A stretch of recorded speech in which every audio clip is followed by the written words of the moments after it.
वहीं गिरिडीह के हिरोडी थाने से महज कुछ ही दूरी पर स्थित कोदंबरी में हाईवे के बगल में बिना लाइसेंस का कबाड़ी दुकान चल रहा।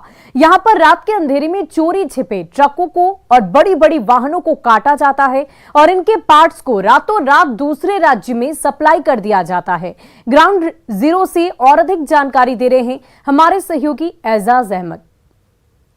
इस वक्त हम मौजूद हैं गिरिडीह जिले के अंतर्गत आने वाले हिरोडी थाना क्षेत्र के कोदंबरी में। यहाँ पर आपको बता दें कि बड़ी बड़ी गाड़ियों को कबाड़ी में काटा जाता है और वहीं आपको बता दें कि ये जो कबाड़ी गौतम मोदी का चल रहा है, इस कबाड़ी का लाइसेंस में नहीं है। आपको मैं तस्वीरों के जरिए मैं दिखाना चाहूँगा कि आप तस्वीरों में साफ देख सकते हैं कि किस तरह से यहाँ पे गाड़ियों को काटा जाता है। आपको मैं विजुअल के जरिए मैं दिखाना चाह रहा हूं कि देखिए कि जो बड़ी बड़ी ट्रकें हैं वो यहाँ पे काटा जाता है, यही स्थल पे काटा जाता है और कुछ ही दूरी पे है जहाँ पे मेन कबाड़ी का जो इसका गैराज है उसके कुछ ही दूरी पे पीछे बैक साइड में ट्रकों को काटा जाता है। और आप इंजन साफ देख सकते हैं, ट्रक का ये इंजन है, ये 2 इंजन है ट्रक का, जो आज बीते देर रात ही इसे काटा गया था। लेकिन जो कबाड़ी के संचालक हैं इसे ये एक्सेप्ट नहीं कर रहे हैं कि इन्होंने यहाँ पे ट्रक को काटा है। वहीं दूसरी ओर आपको बता दें कि अभी जो ट्रैक्टर का ये डाला है, ये डाला को भी काटा जा रहा है। और दूसरी बात जो सबसे महत्वपूर्ण है कि ये NH है, नेशनल हाईवे है और इसके बगल में ही जो कबाड़ी है और कबाड़ी में जो गाड़ियों को काटने के लिए, लोहे को काटने के लिए जो गैस का इस्तेमाल किया जाता है, आप गैस सिलेंडर को देख सकते हैं साफ कि किस तरह से सड़क के किनारे फेंका हुआ है। और लगभग जो गैस सिलेंडर है ये बहुत ही हाईली एक्सप्लोसिव है और ऐसी परिस्थिति में अगर इस तरह से लबारिश स्थिति में बेतरतीब तरीके से इस तरह से यहाँ पे हाईवे के बगल में से फेंकना कहीं ना कहीं ये दुर्घटना को निमंत्रण देने वाली है। वहीं आपको बता दें कि जो कबाड़ी का जो अवैध तरीके से संचालन किया जा रहा है वो हिरोडी थाना से कुछ ही दूरी पर मौजूद है।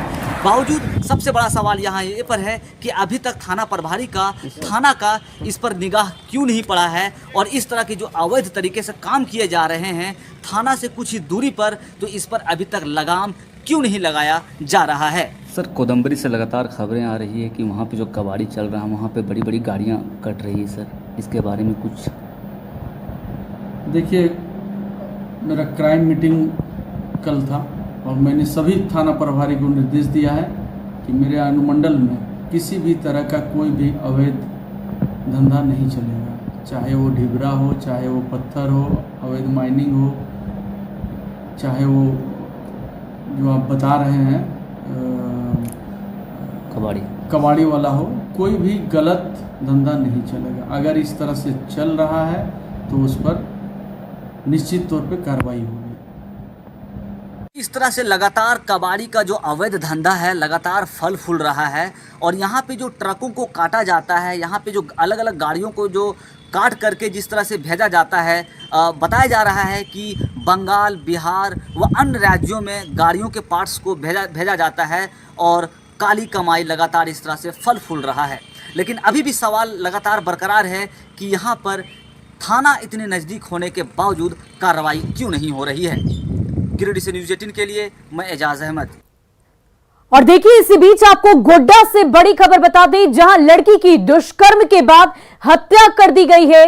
11 वर्षीय लड़की का शव बरामद किया गया है। हत्या के बाद उसके शव को कुएं में फेंक दिया गया और पुलिस इस पूरे मामले की छानबीन में जुटी है। ये बड़ी जानकारी आपको बता रहे हैं। देखिए, एक्सक्लूसिव तस्वीरें, इस वक्त वहां पर पुलिस मौजूद है और कुएं से ही युवती का शव निकाला गया। 11 वर्षीय ये लड़की है जिसका दुष्कर्म किया गया, जान ले ली गई और उसके बाद उस शव को कुएं में फेंक दिया गया। हालांकि इस वक्त शव को बाहर निकाल लिया गया है। ये तस्वीर आप देख पा रहे हैं किस प्रकार इस तरह की घटना को आरोपी अंजाम देते हैं और फरार हो जाते हैं। फिलहाल इस पूरे मामले की छानबीन की जा रही है और दोषियों को पकड़ने की कोशिश में पुलिस लग गई है। ये तस्वीरें आप देखिए किस प्रकार 11 वर्षीय बच्ची के साथ दुष्कर्म की घटना को अंजाम दिया गया। इस तरीके से निर्मम तौर पर उसकी हत्या कर दी गई और शव को फेंक दिया गया। ये जो है ये 11-12 साल की बच्ची है। इसके साथ अभी तक जो घटनास्थल के निरीक्षण से जो और उसके परिजन से जो अभी तक बात हुई है उसके अनुसार उस बच्ची की हत्या हुई है और मार के उसको कुआं में फेंक दिया है और जो भी हो उसके साथ जो भी और कुछ बातें हो सकती हैं तो वो हम लोग पोस्टमार्टम के लिए भेज रहे हैं। पोस्टमार्टम रिपोर्ट आने के बाद बहुत सारी बातें क्लियर हो जाएंगी और हम लोग उसमें अनुसंधान में लगे हुए हैं। और बोकारो स्टील प्रबंधन के खिलाफ आज प्रशिक्षण प्राप्त बेरोजगार युवकों का गुस्सा फूट पड़ा। गुस्साए युवकों ने स्टील प्रबंधन के खिलाफ जमकर नारेबाजी की और जमकर बवाल भी काटा है। कंपनी की तरफ से बढ़ रहे आंदोलनकारियों से सुरक्षा कर्मियों की झड़प हो गई। ये तस्वीर आप देखिए किस प्रकार से आंदोलनकारी और पुलिस कर्मियों के बीच में झड़प होती नजर आ रही है। स्टील प्रबंधन के खिलाफ इन बेरोजगार युवकों का गुस्सा फूट पड़ा और आक्रोश में आकर ये प्रदर्शन करना शुरू कर दिए। जब इन्हें रोकने की कोशिश की गई, इस दौरान आपसी झड़प हुई है, लाठी डंडे भी चले। ये तस्वीरें आपकी टीवी स्क्रीन पर। प्रशिक्षण के बाद भी इन्हें नौकरी नहीं मिल रही है और इसी को लेकर युवकों ने बवाल काटा है।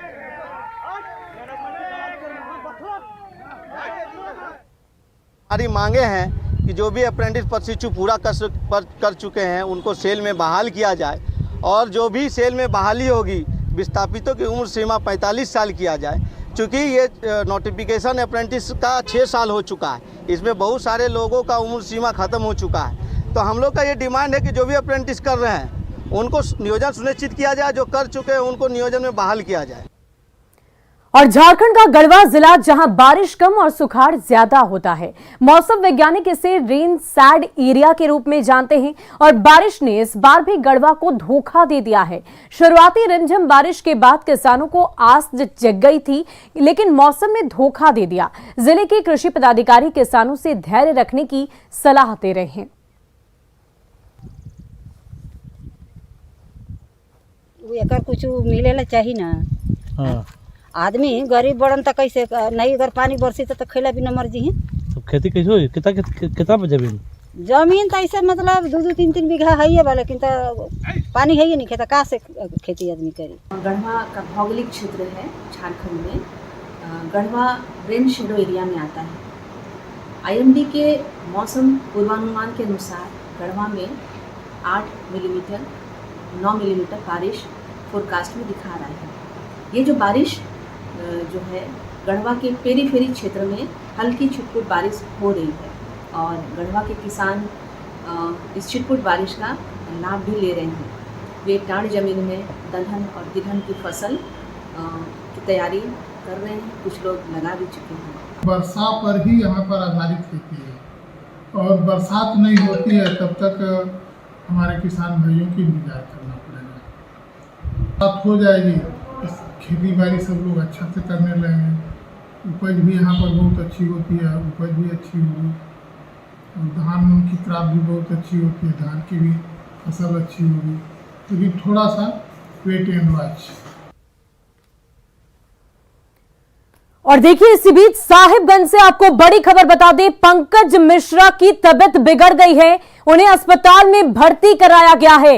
ईडी ने पंकज मिश्रा को तलब किया था, आज उनसे पूछताछ होनी थी, लेकिन इसी बीच ये खबर सामने आ रही है कि पंकज मिश्रा की तबीयत खराब है, जिसे लेकर उन्हें अस्पताल में भर्ती कराया गया है। आगे उनका इलाज जारी रहेगा, लेकिन इन सब के बीच ये बड़ी जानकारी आप तक पहुंचा दी।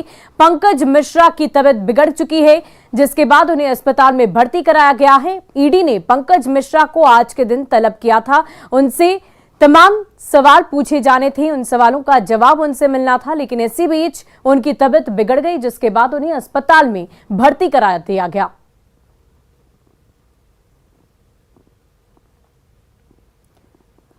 वहीं झारखंड सरकार के पर्यटन मंत्रालय द्वारा पतरातू लेक में वाटर सपोर्ट एडवेंचर का आयोजन किया जा रहा है। इसमें युवा वाटर सपोर्ट एडवेंचर के सभी गुरु से रूबरू हो रहे हैं। वाटर सपोर्ट्स एडवेंचर युवाओं में रोमांच पैदा कर रहा है।